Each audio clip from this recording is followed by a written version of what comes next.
morning everyone, welcome back to my channel and this is day 3 of my 100 days challenge. Let's go. तो सुबह मैं उठी थी 6:30 बजे एंड पौने 7 बजे मैंने बिस्तर छोड़ दिया था। तो अभी बज गया है 10 और मेरा काम हो चुका है झाड़ू लगाना, पोछा लगाना, नहाना, धोना, खाना एंड रोटी बनाना और कपड़े धोने बचे हुए हैं जो कि मैं रात को करूँगी ट्यूशन पढ़ाने के बाद, क्योंकि अभी मेरे पास टाइम नहीं है क्योंकि मुझे अभी लाइब्रेरी जाना है 10 बजे से लेकर 6 बजे तक। बिकॉज़ 2 दिन से मैं लाइब्रेरी नहीं जा पा रही हूँ। परसों तो मैं इसलिए नहीं जा पाई क्योंकि मेरे को यूट्यूब वीडियो शूट करना और एडिट करना था एंड कल मुझे कोर्ट जाना था इसकी वजह से। और रात को मैं 1 बजे सोई थी तो मैं सुबह 6:30 बजे उठी। और काफ़ी लोगों को लगता है कि उन्हें शायद 8 घंटे, 9 घंटे, 7 घंटे सोना ही सोना है, बट इट्स नॉट ज़रूरी नहीं है। आप अगर आपकी नींद अगर 5 घंटे में भी पूरी हो जा रही है आज के लिए तो इट्स बेटर कि आप अपना बिस्तर तभी छोड़ दें।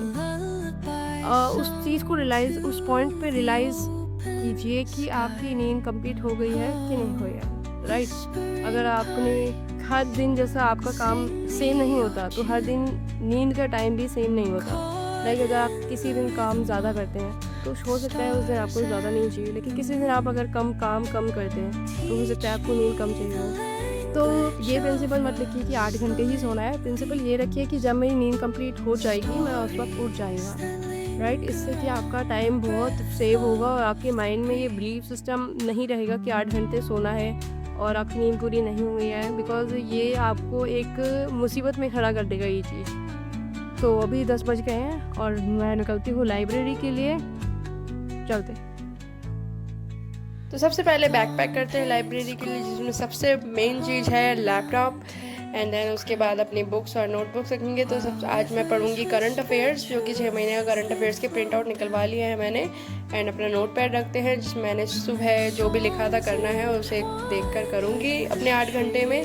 और सब कुछ ऑफ करते हैं, लैपटॉप का चार्जर रखते हैं एंड देन उसके बाद निकलते हैं। मेरी लाइब्रेरी वैसे ज़्यादा दूर है नहीं, 800, 600, 700, 800 मीटर दूर होगी, तो मुझे मतलब कम से कम 5 मिनट लगता है बस।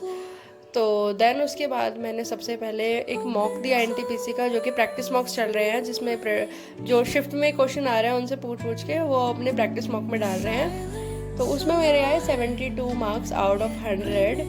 पता नहीं मेरे मार्क्स 70 to 75 के बीच में अटक गए हैं।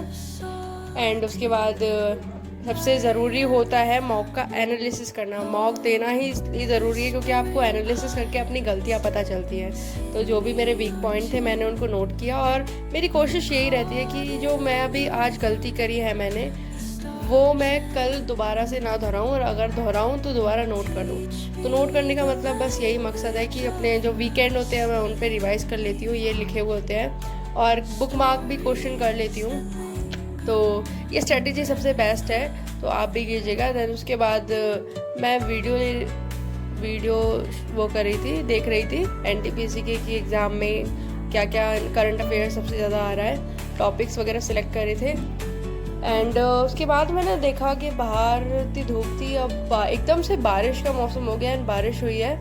और देख सकते हैं इस फूल को, ये आप ही की तरह है, एक बार पहले कल ही हुआ करता था एंड देन अब खिल गया है। तो एक दिन इसी सुबह की तरह हम भी किसी दिन खिलेंगे।